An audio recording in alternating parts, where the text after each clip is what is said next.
মমতা ব্যানার্জি তো রাইটার্স বা নবান্ন বিল্ডিং থেকে সরকার পরিচালনা করেন না। নবার দুয়ারে সরকার হয়েছে, অর্থাৎ সরকারকে তিনি মানুষের দরজায় নিয়ে গেছেন। সুতরাং সবাই যাতে সামিল হতে পারে, নারী পুরুষ নির্বিশেষে, জাতপাত ধর্ম বর্ণ নির্বিশেষে সকলে যাতে তার বাড়ির কাছে আসতে পারেন, এই অ্যাডভান্টেজ, এই সুযোগ মুখ্যমন্ত্রী দেওয়ার চেষ্টা করেছেন। কোভিডের সময় লকডাউন চলছে, মানুষ বাইরে বেরোতে পারবে না, একসাথে থাকতে পারবে না, বাজার হাটে যেতে পারবে না। আমাদের এখানে সাংসদ কল্পতরু কমিউনিটি কিচেন করেছিলেন। 14 লক্ষ মানুষকে প্রতিদিন অভিষেক ব্যানার্জি, যারা বয়স্ক লোক, যারা বাড়ির বাইরে বেরোতে পারবেন না, আমাদের পার্টির কর্মীরা তাদেরকে বাড়ি বাড়ি খাবার পৌঁছে দিয়ে আসতো কন্টেনারে করে। হিন্দু মুসলিম শিখ ইসাই সবার অংশগ্রহণ সেখানে এই বাঙালির বৃহত্তম উৎসব, এবং সেখানে শুধু উৎসব নয়, এই দুর্গাপুজোকে কেন্দ্র করে শয়ে শয়ে কোটি টাকার ব্যবসা বাণিজ্য হচ্ছে। বাংলার অর্থনীতিতে এর প্রভাব যথেষ্ট। বহু প্রান্তিক মানুষ পুজোর সময় অল্প ব্যবসা করেও টাকা পায়। This channel does not promote any violence, harmful or illegal activities. All content provided by this channel is meant for an educational purpose only. শতবর্ষ প্রাচীন একটি পৌরসভা, 125 বয়সে, অনেক দায়ভার, অনেক চাপ, পেনশনের দায় না, টেনশন নেই। গৌতম দাশগুপ্ত বজবজের মহানাগরিক, আমরা তার মুখোমুখি হয়েছি। আমি দেবকিশোর, আর নমস্কার আপনাকে সংবাদ শিরোনামে। তৃণমূল সুপ্রিমোর মাস্টার স্ট্রোক, আমার পাড়া আমার সমাধান। যখন স্যার নিয়ে সারা দেশে আলোড়ন, বিশেষ করে বিহারে আমরা দেখলাম একের পর এক কর্তন হচ্ছে ভোটার তালিকা থেকে, চারিদিক থেকে যখন বিপর্যস্ত করার চেষ্টা হচ্ছে, ঠিক সেই সময় একের পর এক মাস্টার স্ট্রোক, 94খানা প্রকল্প, তার মধ্যে আমার পাড়া আমার সমাধান, আমার ধারণা বিশ্বে সমাদৃত হবে। আমাদের আপনারা কতটা সাকসেস, মানে শুরু হয়েছে আপনারা কিভাবে? শুরু হয়েছে সারা রাজ্যে একই দিনে শুরু হয়েছে। আমাদের 2রা আগস্ট সারা রাজ্যে একই সাথে শুরু হয়েছে। রাজ্যের মাননীয় মুখ্যমন্ত্রী মমতা ব্যানার্জির এই অভূতপূর্ব, তার মস্তিষ্কপ্রসূত এই প্রয়াস, আমাদের পাড়া আমাদের সমাধান। আপনি ঠিকই বলেছেন, সারা পৃথিবীতে এটা নজিরবিহীন। এর আগে কোথাও কোনো প্রশাসক এইভাবে ভাবেননি যে সরাসরি প্রত্যক্ষভাবে মানুষের হাতে সেই ক্ষমতা তুলে দিতে হবে যে মানুষ তার গলির, তার পাড়ার, তার এলাকার, তার বুথের সমস্যাকে চিহ্নিত করবেন এবং তিনি সেই সমস্যা উত্থাপন করবেন, সমস্যা সমাধানের প্রস্তাব দেবেন, এবং মানুষই ঠিক করবে বিভিন্ন কাজের অগ্রাধিকারের তালিকা। মূলত এইটাই হচ্ছে আমাদের পাড়া আমাদের সমাধানের মূল কনসেপ্ট।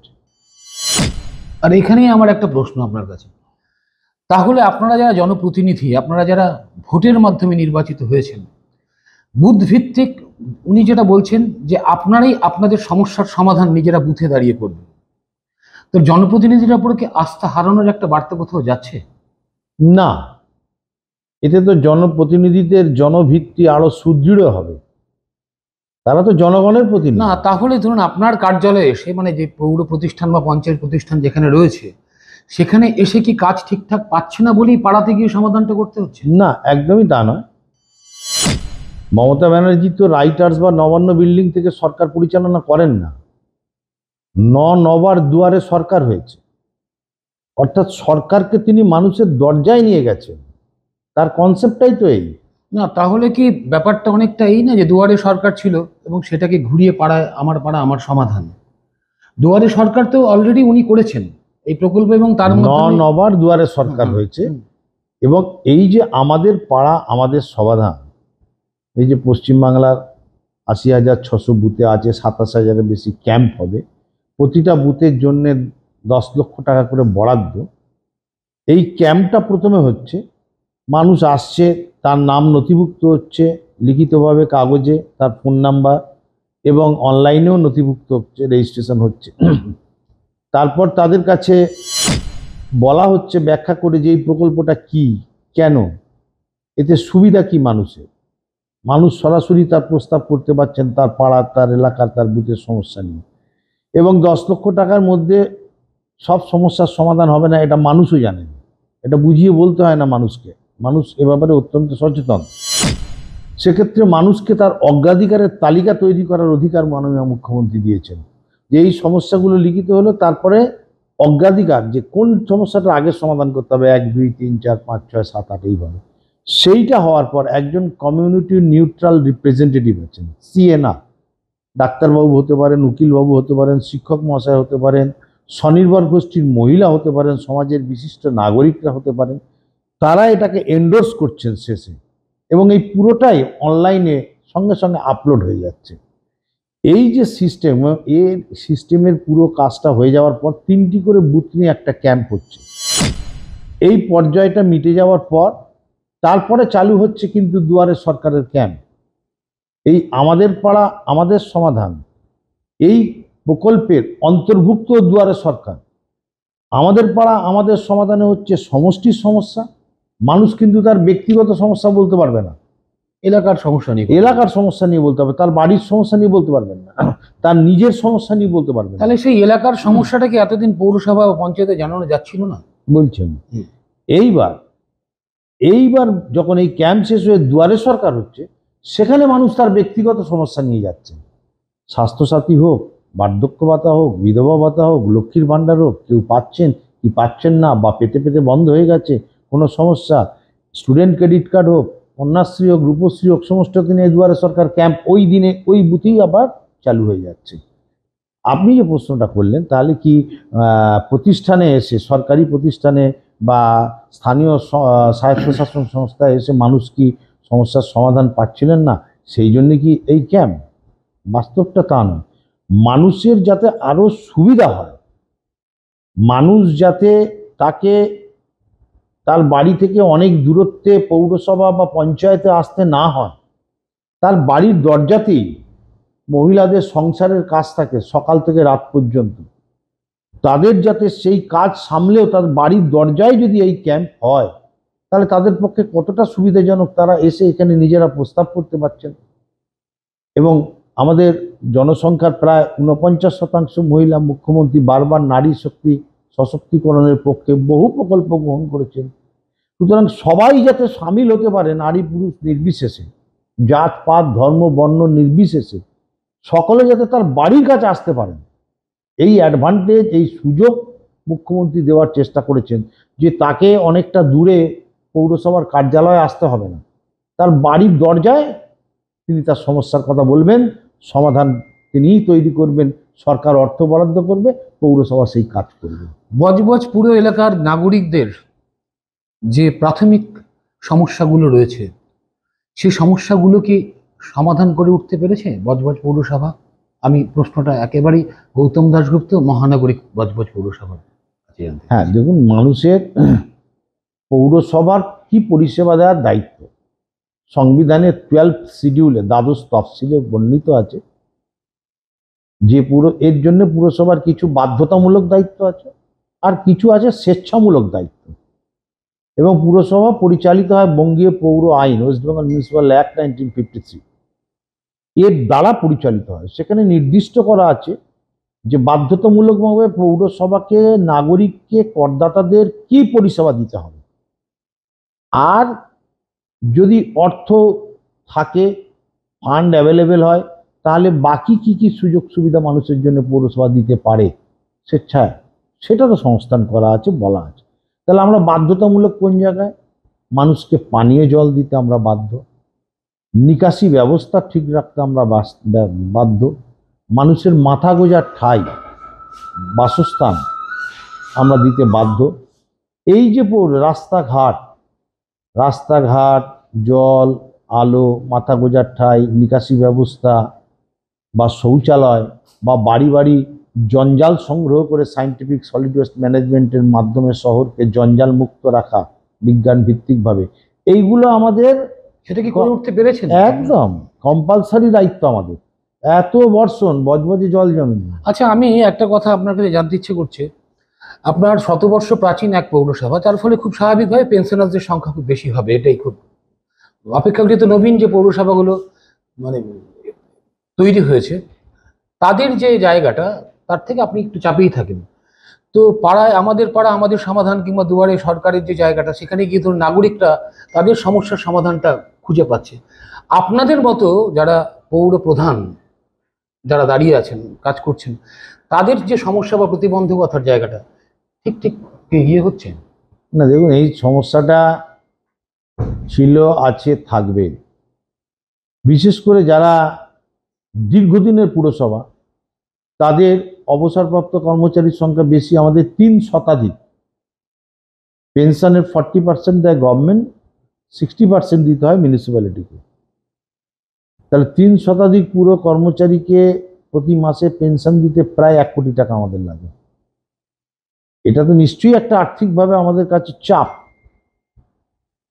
তারপরে রাজ্য সরকার, তাকেও আর্থিক দুরবস্থার মধ্যে চলতে হচ্ছে। কেন্দ্রীয় সরকার বাংলার মানুষের যে প্রাপ্য 1,75,00,000 কোটি টাকা, 1,75,000 কোটি টাকা বিভিন্ন প্রকল্পে, সে 100 দিনের কাজ হোক, আবাস যোজনা হোক, পানীয় জল প্রকল্প হোক, বিভিন্ন কাজে বিভিন্ন বাহানায় কেন্দ্রীয় সরকার বাংলার মানুষের টাকা আটকে রেখে দিয়েছে। তার মধ্যে দিয়ে মাননীয় মুখ্যমন্ত্রীকে এই অর্থনৈতিক চাপের মধ্যে দিয়েও সেই সমস্ত মানুষের রুটি রুজির সংস্থান করে 100 দিনের টাকা, আবাস যোজনার টাকা দিয়ে মানুষের ঘর তৈরি করে তার মধ্যে দিয়ে চালাতে মানুষ সেটা উপলব্ধি করছেন যে আমাদের কতটা অর্থনৈতিক চাপের মধ্যে কেন্দ্রীয় সরকারের ইচ্ছাকৃত আর্থিক বঞ্চনার মধ্যে দিয়ে আমাদের রাজ্যকে চলতে হচ্ছে। এই চাপের এত চাপ, তারপরেও কিন্তু দেখা যাচ্ছে যে 85,000 টাকা থেকে 1,10,000 টাকা হয়ে গেল বারোয়ারিদের পুজো অনুদান। তো এই যে জায়গাটা, মানে আমার ধারণা দুটো মাস্টার স্ট্রোক উনি দিয়েছেন 26-এর জন্য। তো এই যে টাকার উৎস, এই যে 85,000 টাকা থেকে 1,10,000 টাকা একসাথে এক ধাপে 25,000 টাকা বাড়িয়ে দেওয়া, না, এটা 25-26 বলে কোনো ব্যাপার নয়। মুখ্যমন্ত্রী এটা শুরু করলেন কখন? কোভিডের সময়, 2020 সালে। কোভিডের সময় লকডাউন চলছে, মানুষ বাইরে বেরোতে পারবে না, একসাথে থাকতে পারবে না, বাজারহাটে যেতে পারবে না। আমাদের এখানে সাংসদ কল্পতরু কমিউনিটি কিচেন করেছিলেন। 14 লক্ষ মানুষকে প্রতিদিন অভিষেক ব্যানার্জি, যারা বয়স্ক লোক, যারা বাড়ির বাইরে বেরোতে পারবেন না, আমাদের পার্টির কর্মীরা তাদেরকে বাড়ি বাড়ি খাবার পৌঁছে দিয়ে আসতো কন্টেনারে করে। সেই সময় দুর্গাপুজোটা হবে কি করে? মানুষ চাঁদা তুলবে কি করে? বাড়ি বাড়ি যাবে কি করে চাঁদা আদায় করতে?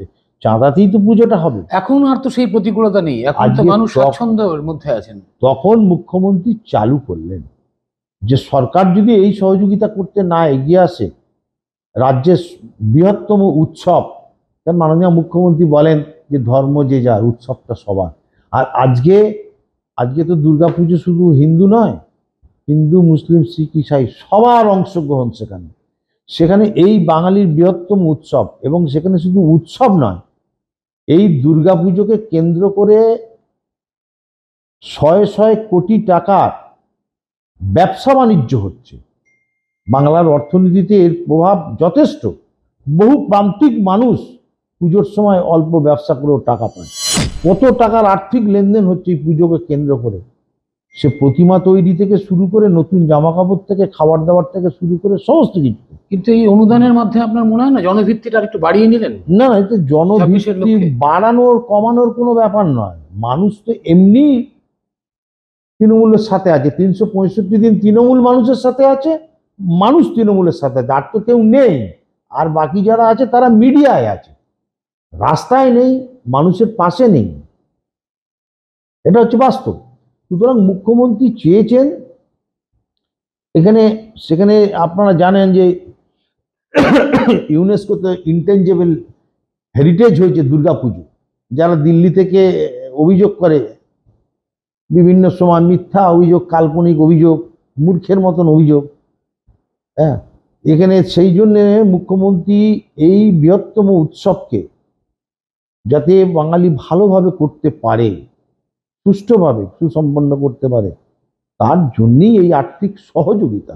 এটা 25 বা 26 বলে নয়, কোভিড থেকে উনি শুরু করেছেন। এবং যেহেতু বাজার দর বাড়ছে, সেই জন্য উত্তরোত্তর তার পক্ষে যতটা সম্ভব হয়েছে।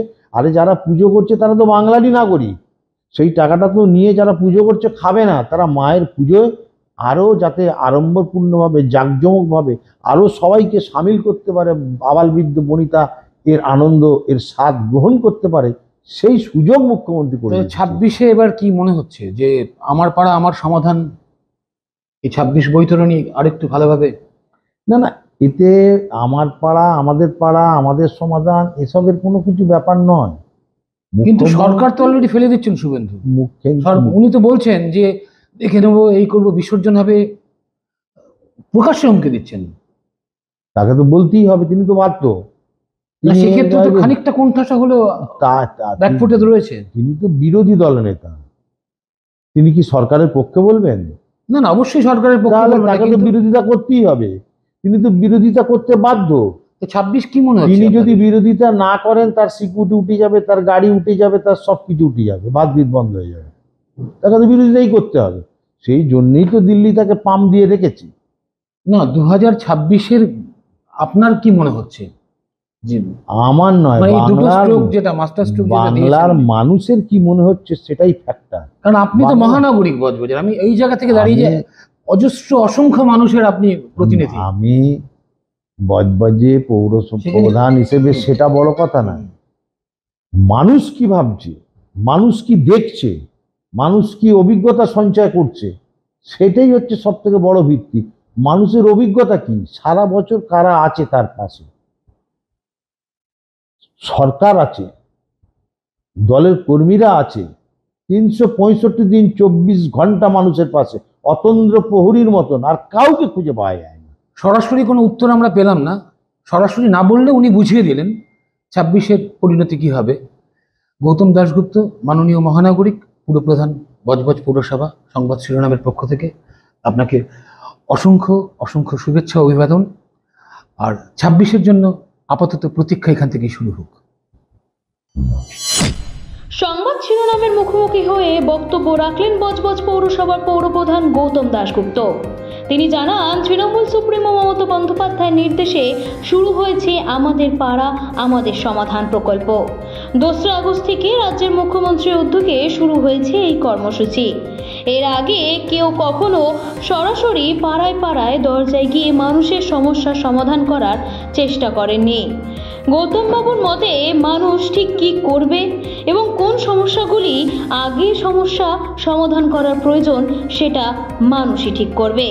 সেই অগ্রাধিকারের তালিকা অনুযায়ী কাজ হবে।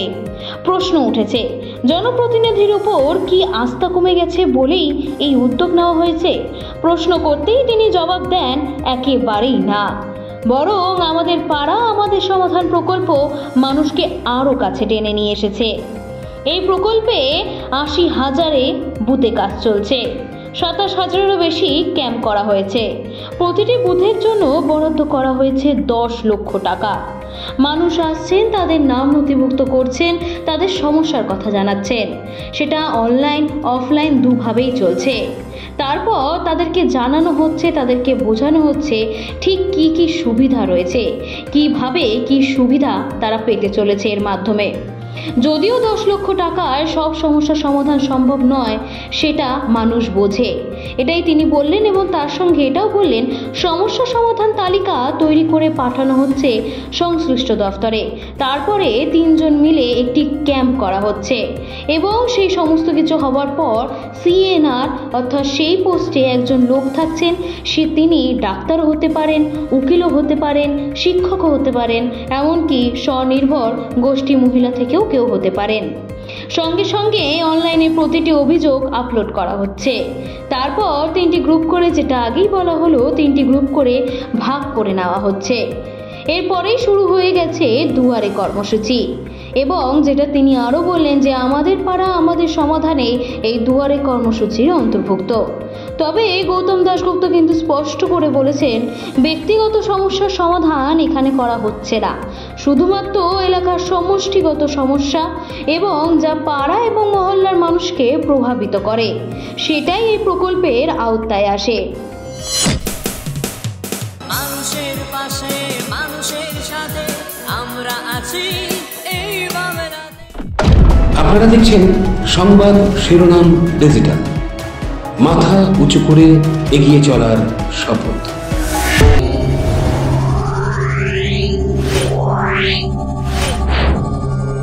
Yeah.